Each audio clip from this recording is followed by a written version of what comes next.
ತಮ್ಮೆಲ್ರಿಗೂ ಕೂಡ ಮುಕ್ಲೆಪ್ಪ ಯಾರು ಅಂತ ಗೊತ್ತೇ ಇದೆ. ಸೊ ಅದ್ಭುತವಾದಂಥ ಕಾಮಿಡಿ ಮಾಡುವಂಥ ವ್ಯಕ್ತಿ. ಕಾಮಿಡಿ ರೀಲ್ಸ್ಗಳನ್ನಾಗಿರ್ಬೋದು, ಲಾಂಗ್ ಫಾರ್ಮ್ಯಾಟ್ ವಿಡಿಯೋಸ್ ತುಂಬ ಚೆನ್ನಾಗಿ ಮಾಡ್ತಾರೆ. ಉತ್ತರ ಕರ್ನಾಟಕ ಅದರಲ್ಲೂ ಧಾರವಾಡ ಭಾಗದವರಾದಂಥ ಮುಕ್ಲೆಪ್ಪ ಅವರು ಚೆನ್ನಾಗಿ ಒಂದು ಟೀಮನ್ನು ಕಟ್ಕೊಂಡು ಸಖತ್ತಾಗಿ ಒಂದು ಕಾಮಿಡಿಯನ್ನು ಮಾಡ್ತಾರೆ. ಇವರಿಗೆ ಸಿಕ್ಕಾಪಟ್ಟೆ ಅಭಿಮಾನಿಗಳಿದ್ದಾರೆ. ಆದರೆ ಇದೀಗ ಕನ್ನಡದ ಜನಪ್ರಿಯವಾದಂಥ ಒಂದು ಕಾಮಿಡಿ ನಟ ಯೂಟ್ಯೂಬ್ನಲ್ಲಿ ಕ್ವಾಜಾ ಅದ್ಭುತವಾಗಿ ಫೇಮಸ್ ಆದಂಥ ಒಂದು ವ್ಯಕ್ತಿ ಮುಕ್ಲೆಪ್ಪ ಅಂತ ಒಂದು ಟೀಮನ್ನು ಕಟ್ಕೊಂಡಿರ್ತಾರೆ. ಆದರೆ ಇವರ ನಿಜವಾದ ಹೆಸರು ಮೊಹಮ್ಮದ್ ಹನೀಫ್ ಶಿರಹಟ್ಟಿ ಅಲಿಯಾಸ್ ಮುಕ್ಲೆಪ್ಪ ಅಂತ. ಇವರ ವಿರುದ್ಧ ಇದೀಗ ಬಜರಂಗ ದಳ ಕಾರ್ಯಕರ್ತರು ಧಾರವಾಡ ಗ್ರಾಮೀಣ ಪೊಲೀಸ್ ಠಾಣೆಯಲ್ಲಿ ದೂರನ್ನು ನೀಡಿದ್ದಾರೆ. ಲವ್ ಜಿಯಾದ್ ಆರೋಪ ಕೇಳಿ ಬಂದಿದೆ. ಮುಕ್ಲೆಪ್ಪ ಸುಳ್ಳು ದಾಖಲೆಯನ್ನು ನೀಡಿ ಯುವತಿಯನ್ನು ಮದುವೆ ಆಗಿದ್ದಾರೆ ಅಂತ. ಮಾತ್ರವಲ್ಲದೆ ಕ್ವಾಜಾ ಶಿರಹಟ್ಟಿ ತನ್ನ ವಿಡಿಯೋಗಳಲ್ಲಿ ಹಾಗೂ ಹಿಂದೂ ಧರ್ಮವನ್ನು ಅವಮಾನಿಸಿದ್ದಾರೆ. ಮುಕ್ಲೆಪ್ಪ ಹಿಂದೂ ಯುವತಿಯನ್ನು ಪ್ರೀತಿಯ ಬಲೆಗೆ ಬೀಳಿಸಿ ವಂಚನೆ ಮಾಡಿದ್ದಾರೆ ಅಂತ ಬಜರಂಗ ದಳದವರು ಈ ರೀತಿಯ ಒಂದು ಸಿದ್ದು ಹಿರೇಮಠ ಅಂತ ಅವರು ದೂರನ್ನು ನೀಡಿದ್ದಾರೆ.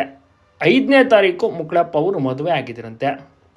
ಆದರೆ ಈ ಒಂದು ವಿಚಾರ ಯಾರಿಗೂ ಕೂಡ ಗೊತ್ತೇ ಆಗಿರಲಿಲ್ಲ. ಉತ್ತರ ಕನ್ನಡ ಜಿಲ್ಲೆಯ ಮುಂಡಗೋಡ ಉಪ ನೋಂದಣಿ ಕಚೇರಿಯಲ್ಲಿ ಹಿಂದೂ ಧರ್ಮದ ಯುವತಿಯಾದಂಥ ಗಾಯತ್ರಿ ಯಲ್ಲಪ್ಪ ಜಾಲಿಹಳ್ಳಿ ಅಂತ ಒಂದು ಹುಡುಗಿಯನ್ನು ಮದುವೆಯಾಗಿದ್ದಾರೆ. ಈ ವಿಚಾರ ತುಂಬ ಜನರಿಗೆ ಗೊತ್ತೇ ಇಲ್ಲ. ಕ್ವಾಜಾ ಶಿರಹಟ್ಟಿ ವಿಳಾಸದಲ್ಲಿ ನಕಲಿ ದಾಖಲೆಯನ್ನು ನೀಡಿದ್ದಾರೆ ಅಂತ ಬಜರಂಗದ ದಳದ ಕಾರ್ಯಕರ್ತರು ಆರೋಪಿಸಿದ್ದಾರೆ. ಆದರೆ ಇಲ್ಲಿ ಮುಕ್ಲೆಪ್ಪ ಅಲಿಯಾಸ್ ಏನೀಗ ಅವರ ನಿಜವಾದ ಹೆಸರು ಉಲ್ಲೇಖ ಆಗಿದೆ, ಮೊಹಮ್ಮದ್ ಹನೀಫ್ ಎನ್ನುವಂಥ ಒಂದು ವ್ಯಕ್ತಿ ಕಾಮಿಡಿ ನಟ. ಅವರ ಪತ್ನಿ ಗಾಯತ್ರಿ ಅವರು ನನಗೆ ಯಾವುದೇ ರೀತಿ ಸಮಸ್ಯೆ ಇಲ್ಲ, ನಾನು ಕೂಡ ಇಷ್ಟಪಟ್ಟೆ ಮದುವೆಯಾಗಿದ್ದೇನೆ ಅಂತ ಕೂಡ ತಿಳಿಸಿದ್ದಾರೆ. ಗಾಯತ್ರಿ ಅವರನ್ನು ಪೊಲೀಸರು ವಿಚಾರಣೆಗೆ ಅಂತ ಕೂಡ ಪೊಲೀಸ್ ಠಾಣೆಗೆ ಕರೆಸ್ಕೊಂಡಿರ್ತಾರೆ. ಇದೇ ಸಂದರ್ಭದಲ್ಲಿ ಗಾಯತ್ರಿ ಅವರು ನನಗೆ ಯಾವುದೇ ರೀತಿಯ ಸಮಸ್ಯೆ ಇಲ್ಲ, ನಾನು ಚೆನ್ನಾಗಿದ್ದೀನಿ, ಖುಷಿಯಾಗಿ ಸಂತೋಷವಾಗಿದ್ದೀನಿ ಅಂತ ಅವರು ಕೂಡ ಪೊಲೀಸ್ ಅವರ ಹತ್ರ ಡೈರೆಕ್ಟಾಗಿ ತಿಳಿಸಿದ್ದಾರೆ. ಸೊ ಇದು ಎರಡು ಮೇಜರ್ ಆದಂಥ ಕಾರಣ. ಈಗ ಇಬ್ಬರು ಕೂಡ ಹೇಳಿರುವ ಒಂದು ವಿಚಾರವಾಗಿ ಉಲ್ಲೇಖನವಾಗಿರುವಂಥ ಕಾರಣ, ಜೊತೆಗೆ ಮದುವೆ ಆಗಿರುವಂಥ ಕಾರಣ, ಯಾವುದೇ ರೀತಿ ಸಮಸ್ಯೆ ಇಲ್ಲ ಅಂತ ಪತ್ನಿ ಹೇಳಿರುವಂಥ ಕಾರಣ ಇದು ಕಂಪ್ಲೇಂಟ್ ಕೂಡ ತೆಗೆದುಕೊಳ್ಳೋಕೆ ಆಗೋದಿಲ್ಲ. FIR ಕೂಡ ದಾಖಲಾಗಲಿಲ್ಲ.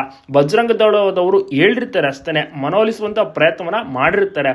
ಬಟ್ ಪತ್ನಿ ಸ್ಟ್ರಾಂಗ್ ಇರುವಂಥ ಕಾರಣ, ಅಂದರೆ ಗಾಯತ್ರಿ ಅವರು ಸ್ಟ್ರಾಂಗ್ ಇರುವಂಥ ಕಾರಣ, ಅಂದರೆ ನಾನು ಮುಕ್ಲೆಪ್ಪನನ್ನು ಬಿಟ್ಕೊಡೋದಿಲ್ಲ, ನನಗೆ ನನ್ನ ಪತಿ ಬೇಕು ಅನ್ನುವಂಥ ಕಾರಣ ಇಲ್ಲಿ FIR ಅನ್ನು ದಾಖಲು ಮಾಡ್ಕೊಳ್ಳೋಕೆ ಆಗೋದಿಲ್ಲ. ಪೊಲೀಸರು ಯಾರನ್ನು ಕೂಡ ವಶಕ್ಕೆ ಪಡೆಯೋದಿಲ್ಲ. ಸೊ ಇದು ಸ್ಪಷ್ಟವಾಗಿದೆ.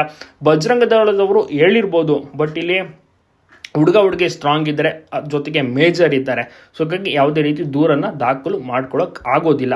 ವಿಚಾರಣೆಗೆ ಅಂತ ಮಾತ್ರ ಸ್ಟೇಷನ್ಗೆ ಕರೆಸಿರ್ತಾರೆ. FIR ಅನ್ನು ಕೂಡ ಹಾಕೋಕೆ ಆಗೋದಿಲ್ಲ.